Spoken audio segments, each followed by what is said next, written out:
Mira, Carlos era un hombre público desde que fue dirigente nacional de Coparmex. Tuve la oportunidad de asistir a algún evento donde dio alguna conferencia, alguna plática, y desde ese momento digamos que tuve siempre la referencia respecto de él. Pero ya en una convivencia, digamos, directa, personal, pues realmente fue hasta que él se incorpora al Partido Acción Nacional. Ahí es donde tuve la fortuna, gracias a Dios, de poder establecer una relación y creo que en alguna medida también una amistad. Y sobre todo, y le doy gracias a Dios el haber tenido la oportunidad de tenerlo como maestro, porque eso es lo que fue para mí, aún en los que habrá sido 2, 3 años de convivencia intensa, me dejó muchas enseñanzas que valoro profundamente. Mira, en primer lugar, Carlos era muy ordenado, y en ese sentido, de todas las reuniones, tenía una minuta concreta y específica de cuáles habían sido no solamente los puntos importantes que se habían discutido, sino los acuerdos a los que se había llegado cuando así correspondía en una reunión y quiénes habían sido los que habían participado, los que habían hecho determinada propuesta y finalmente qué es lo que se había acordado y quién tenía que ejecutar esos acuerdos. Entonces ahí ya demostraba una forma de conducirse que lo distinguía respecto de los demás. Segundo, ya en lo que era propiamente las reuniones o el diálogo, siempre empezando con una actitud de escucha. Y una vez que escuchaba y analizaba lo que se había expresado, cuando le correspondía, empezaba él entonces a hacer sus planteamientos, a hacer sus propuestas o a hacer sus observaciones si incluso no se encontraba de acuerdo con lo que se estaba expresando o que tenía él una visión o una propuesta diferente a las que se habían puesto sobre la mesa. Y su cultura, su preparación y su visión siempre lo ponían rápidamente por encima de los demás o, si no por encima, digamos, se destacaba. Y eso le iba dando, como decía un clásico, sin querer queriendo, una autoridad moral ante los demás y un liderazgo preciso. Pero era un liderazgo que no se imponía, sino que iba emergiendo de manera natural. Mira, de manera particular, el recuerdo genérico de que su participación sin duda fue clave para poder llevar a buen puerto ese proceso interno de selección de nuestro candidato a gobernador. Pero tengo más presente dos anécdotas, vamos a llamarlas así, de Carlos Abascal en esta labor del diálogo.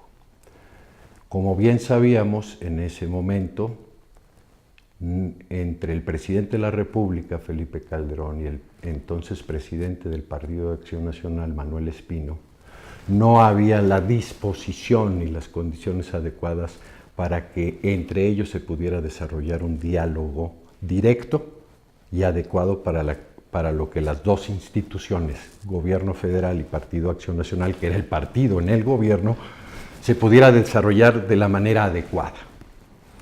Y ahí, por la experiencia y por sus cualidades, se le encomienda a Carlos que se convierta en ese puente entre el partido y el gobierno. Y Carlos desarrolla con una delicadeza exquisita, con una inteligencia clara y con una disposición a establecer un diálogo sereno, claro,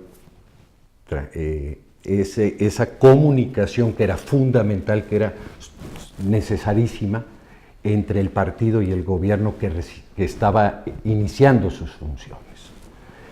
Y yo creo que eso pocos lo saben y hay que valorarlo muchísimo, porque lo que en esa labor de filigrana, de paciencia y de perseverancia y de prudencia sobre todo, fue muy importante que sí se pudiera establecer una comunicación entre los representantes más destacados del gobierno federal con la dirigencia del partido.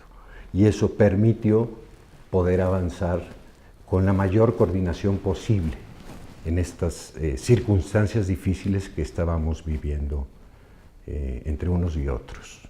Y creo que esa es una aportación, diría yo, una aportación silenciosa, pero muy trascendente de Carlos, para la vida del PAN, para la vida del propio gobierno y para la relación entre ambas instituciones. Y la otra, que se da hacia fines del 2017 y los primeros meses del 2018, es la reforma de los estatutos del PAN. Él es a quien le encomendamos que encabezara la comisión que dirigiera el proceso de reforma estatutaria.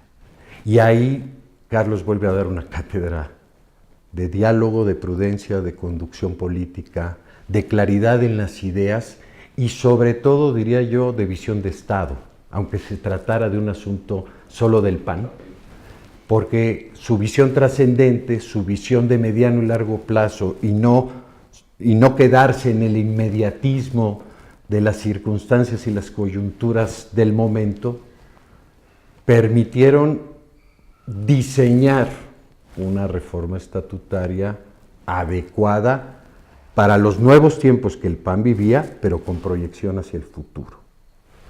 Y Carlos pudo hacerle ver a diversos actores, liderazgos del partido, desde los presidentes estatales, dirigentes destacados, consejeros nacionales, los miembros del CEN, los panistas que estaban en el gobierno federal también, y quienes estábamos en la dirigencia, poder conjuntar las inquietudes, las propuestas, los intereses, las visiones de todos para poder construir un diseño institucional del PAN, repito, adecuado al momento, pero que fuera viable para los próximos años en beneficio del partido.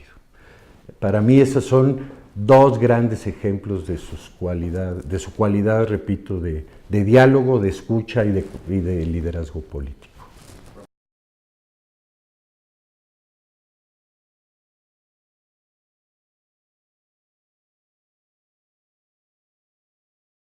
Mira, en primer lugar, cuando Manuel Espino me informa que ha tomado la decisión, una vez de que han concluido sus responsabilidades en el gobierno federal,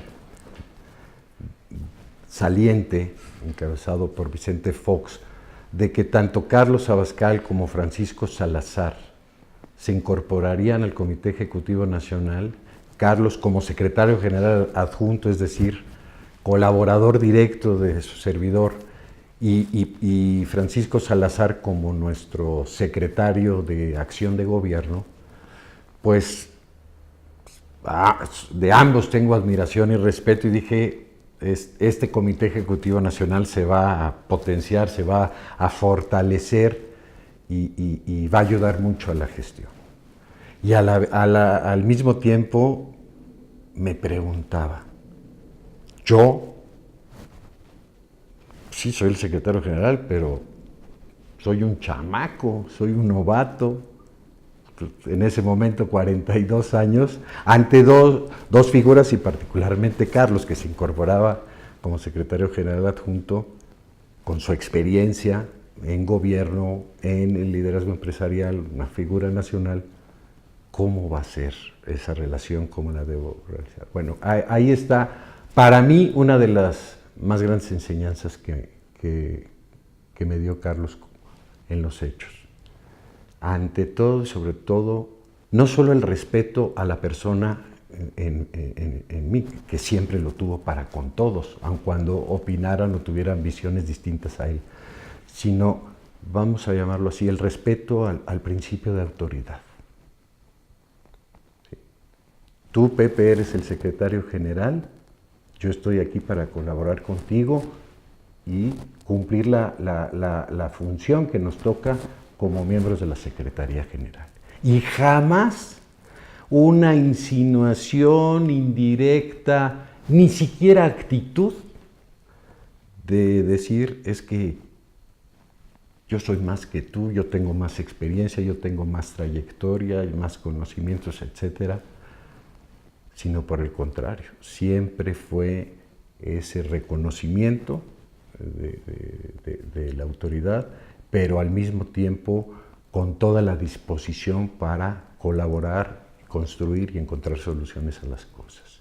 Y siempre, una vez que cumplía con una encomienda que se le había dado, siempre el volver a presentar el informe, a comentar lo sucedido y que él veía como los siguientes pasos que podíamos realizar. Entonces, para mí, esa es una enseñanza de vida que él me dejó y que siempre le voy a estar agradecido porque me mostró un camino claro sobre el que yo también tenía que conducirme de la misma manera ahí y de entonces a la fecha. Serán dos, no una. La congruencia dialogante. O sea, a partir de sus principios y de sus convicciones, establecía el diálogo y la construcción de acuerdos con los demás. Y porque estaba firme en lo que creía y por lo que luchaba y buscaba convencer, porque jamás fue una persona, un dirigente que buscara imponerse. Él buscaba convencer. Y para convencer solo a través del diálogo. Por eso creo que podría ser, con dos palabras, la congruencia dialogante. Bueno, estas que he descrito siempre me han marcado y me han dejado el recuerdo profundo y la enseñanza profunda de parte de él. Hay otra muy personalísima, que fue el que por lo menos de los que estábamos en el Comité Ejecutivo Nacional, ni siquiera fue con Manuel. Yo fui el primero al que le comparte su diagnóstico médico. Y eso me tocó profundamente y me hizo conocerlo a plenitud, su entereza espiritual, su entereza moral, y a pesar de lo que eso significaba, podría significar, porque no había certeza de hasta dónde podría llegar eso, su entereza espiritual y moral, pero además sus ganas de seguir viviendo y de que el tiempo que viviera, corto o largo, se iba a seguir entregando a plenitud.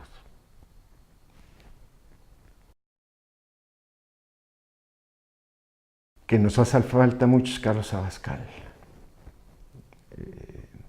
La política ha sido tan desvirtuada, tan prostituida, siendo que debe ser la actividad humana y social más noble, porque es tan delicada, y es tan delicada por la trascendencia que tiene, que es buscar el bien de cada persona, de cada familia, de cada comunidad y de una nación completa. Y así como exigimos para el tratamiento de la salud de una persona, el que sea un especialista, el que lo atienda a uno, pues tratándose del bien de la nación, del bien de una comunidad, pues se necesita gente especializada para poder desarrollar esa actividad. Y la política no solamente tiene que ser una actividad en donde el que la desarrolla tenga las aptitudes técnicas, también debe tener la calidad ética, la calidad moral. Y creo que eso sin duda alguna, Carlos Abascal lo reunía a plenitud.